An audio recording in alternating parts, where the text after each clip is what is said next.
Amén. Y leíamos en Nehemías capítulo 3, y este va a ser un tema en el cual vamos a estar iniciando el próximo domingo, si el Señor lo permite, sobre reedificación. El primero es manos a la obra, y lo vamos a terminar hoy. Y el otro domingo, reedificar. Y ahí usted leía una lista de familias.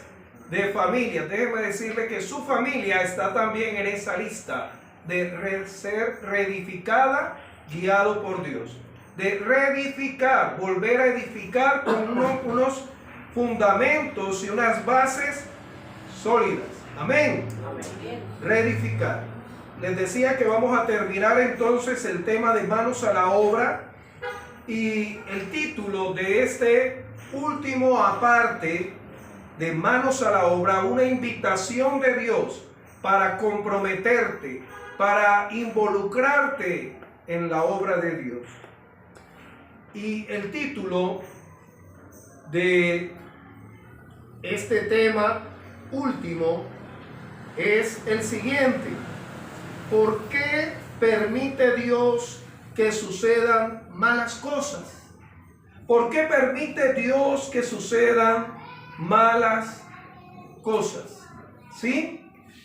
Y permítame centrar en los siguientes pasajes. Nehemías capítulo 2, versículo 10. Dice la palabra de Dios: pero oyéndolo Sanballat horonita y Tobías el siervo amonita les disgustó en extremo. ¿De qué manera? En extremo. Que viniese alguno para procurar el ¿qué? El bien de los hijos de Israel. Acuérdense que cuando iniciamos este tema de manos a la obra, Dios movió a Nehemías para reedificar el muro y las puertas. Muro, seguridad; puertas, provisión. Y Dios derramó gracia sobre Nehemías para que el rey Artajerjes le supliera, le diera lo que él quisiera para reedificar. ¿Vamos bien? Amén. Y es hermoso cuando usted consigue ese trabajo. Y es hermoso cuando usted consigue ese recurso. Y es hermoso cuando usted consigue esa casa y la compra y la termina de pagar. ¿Cuántos son felices por eso?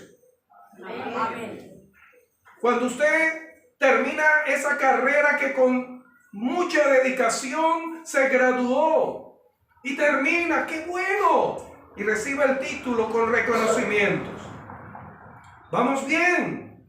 Y así va Nehemías. Luego encontramos que él empieza a hablarle de lo que Dios iba a hacer a ellos. Primeramente guardó silencio, después comunicó, y luego encontramos que él les habla y les dice: debemos activar. Necesitamos gente que active la obra de Dios, de reedificar, porque estamos en oprobio, porque estamos en vergüenza. ¿Y qué respondió el pueblo? ¿Se acuerdan? Nos levantaremos y vamos a reedificar. Vamos bien. Imagínense cómo se sentía Nehemías. Bien, feliz, contento, alegre, animado. Como cuando usted, esa persona, ese familiar se va de viaje, ¿sí? Por razones laborales, en fin, y le dice: estoy en el aeropuerto, ven a recogerme. Y usted, esa carita que tiene mi hermana Blanca, esa sonrisa enseguida de reencontrarse con ese familiar. Amén. Y de igual manera usted y yo, si en este momento la gran trompeta, como sonido de trompeta, los cielos sean conmovidos y abiertos, y el Señor nos diga: ven y sube, y estemos con Él. Y el Señor diga: ven buen siervo, ven buen sierva. Ven, entra en el descanso de tu Señor. Alegría para usted, regocijo. Pero encontramos que frente a esa circunstancia en la cual estaba Nehemías, en la cual el pueblo estaba respondiendo, estaba comprometido, tenía los recursos, encontramos estos enemigos. La escritura en el original hebreo dice enemigos poderosos. Y ahí es donde surge la pregunta: ¿por qué permite Dios que sucedan malas cosas si las cosas iban bien? Si las cosas van bien. Si Dios es amoroso, como nos dice la primera epístola de Juan, capítulo 4, versículo 8, que Dios es amor. Como nos dice Efesios capítulo 2, versículo 4 y 5, que Él es misericordioso. Como nos dice el Salmos 104, que Él cuida de su creación. Él cuida de su creación. ¿Por qué Dios permite enemigos poderosos? ¿Por qué Dios permite el dolor? ¿Por qué Dios permite el sufrimiento, la muerte? ¿Por qué? Encontramos estos dos hombres, Sanbalat, horonita, y Tobías, el siervo amonita. Permítame nuevamente en el versículo ahora 19 del capítulo 2, dice: pero cuando lo oyeron Sanbalat, horonita, y Tobías, el siervo amonita, y Gesem, el árabe, se agregó un tercero, e hicieron escarnio. ¿Qué es escarnio? Burla.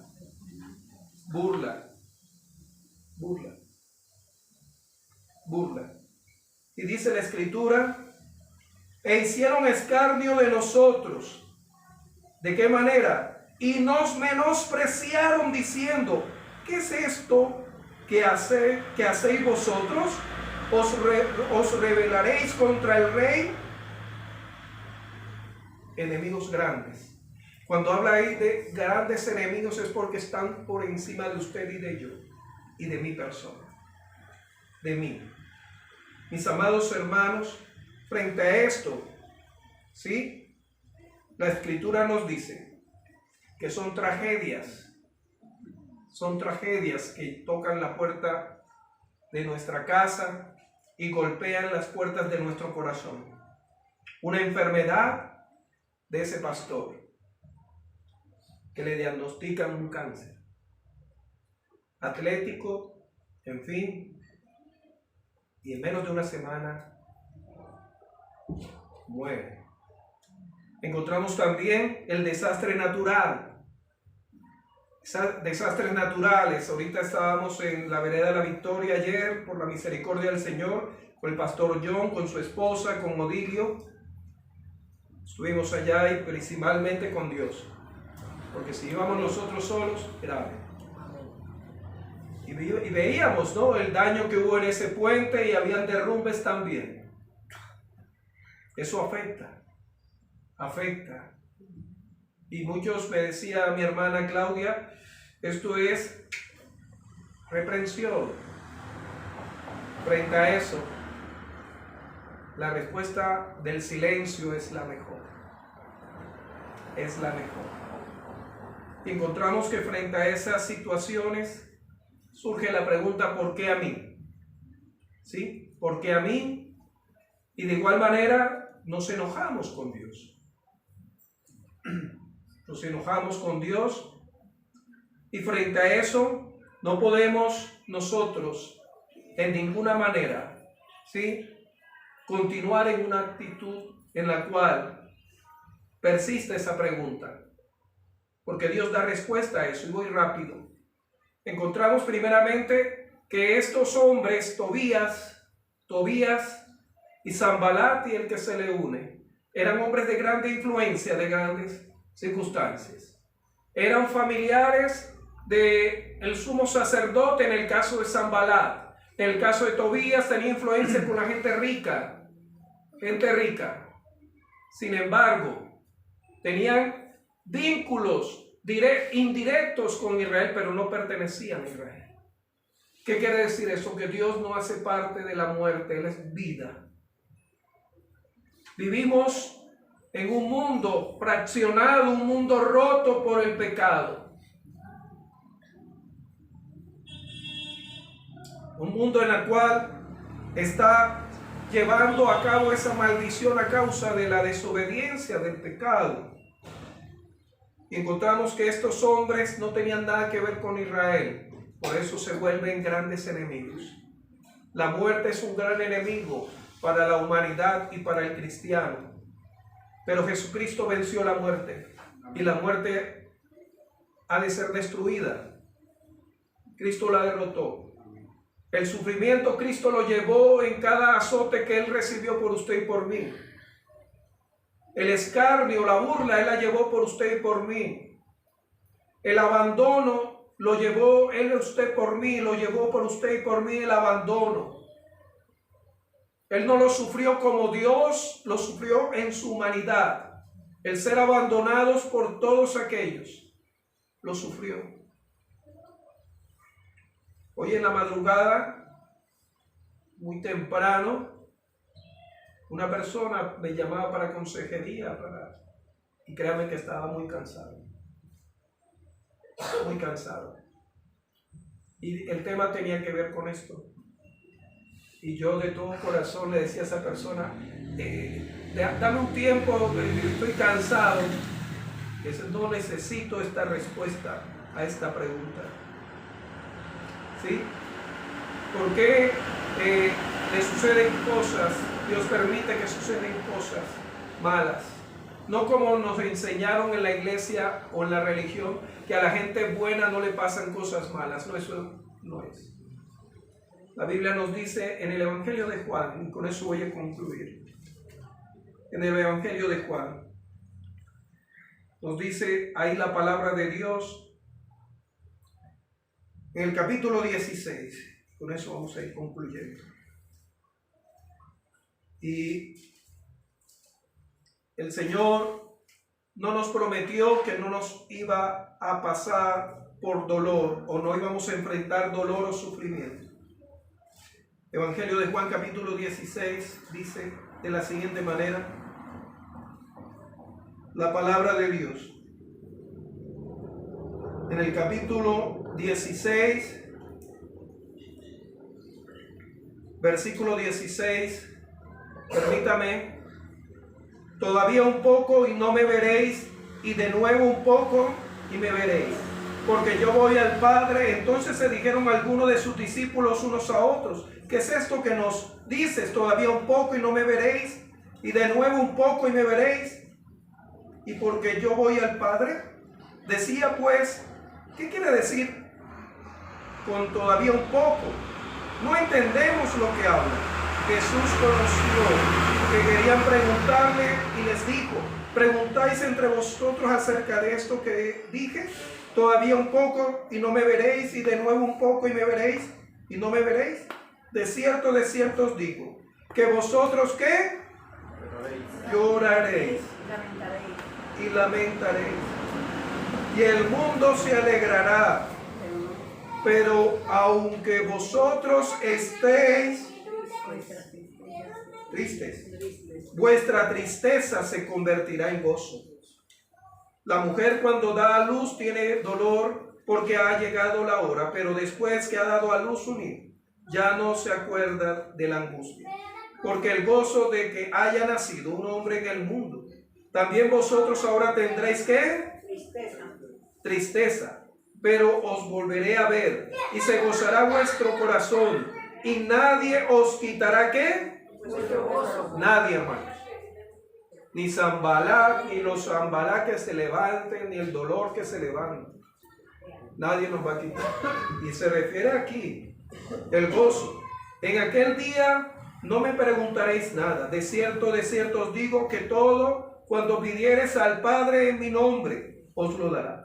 Hasta ahora nada habéis pedido en mi nombre. Pedid y recibiréis para que vuestro gozo sea cumplido.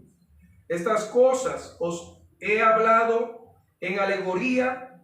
La hora viene cuando ya no os hablaré por alegoría, sino que claramente os anunciaré acerca del Padre. En aquel día pediréis en mi nombre y y no os digo que yo rogaré al Padre por vosotros, pues el Padre mismo os ama, porque vosotros me habéis amado y habéis creído que yo salí de Dios. Salí del Padre y he vencido ¿al qué? Al mundo. Otra vez dejo el mundo y voy al Padre. Le dijeron sus discípulos: he aquí ahora hablas claramente y ninguna alegoría dices. Ahora entendemos que todas las cosas y no necesitas que nadie te pregunte. Por esto creemos que has salido de Dios. Jesús le respondió: ¿ahora creéis? He aquí la hora viene y ha venido ya, en que seréis esparcidos cada uno por su lado, tristeza, y me dejaréis solo, tristeza, dolor. Mas no estoy solo, usted no está sola, yo no estoy solo, porque el Padre está con usted, está conmigo como está con Jesús. Estas cosas os he hablado para que en mí tengáis ¿qué? Paz. En Él tenemos paz. En el mundo tendréis ¿qué? Aflicción. ¿Pero qué nos dice? Seguir en la aflicción, confiar. Él ha vencido el mundo. Y si Él venció, usted y yo vamos a vencer. Póngase de pie. Póngase de pie. Amado Dios Santo de Israel, tu palabra dice en Apocalipsis capítulo 21, versículo 4, que tú enjugas toda lágrima, todo dolor, porque tú lo llevaste. Tú no dijiste algo por el cual tú no hayas vivido. Jesús, tú lo viviste, tú lo viviste. Todo sufrimiento, todo dolor.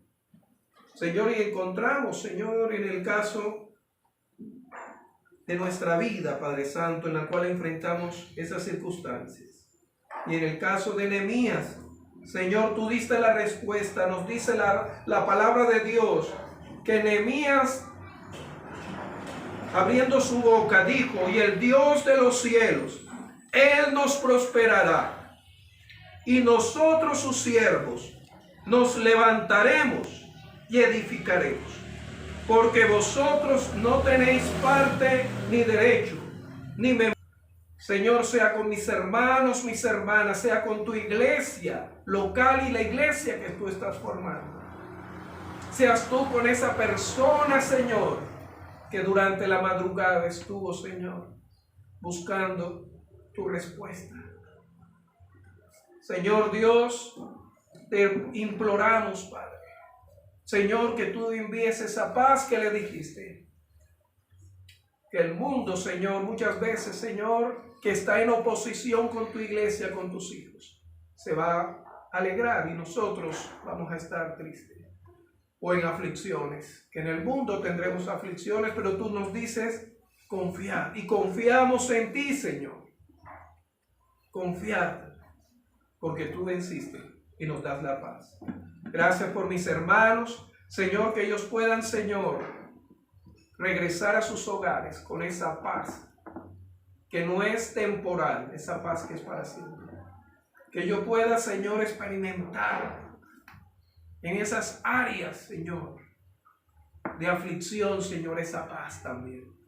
Cada uno de los que estamos acá. Porque hemos creído en ti, Señor.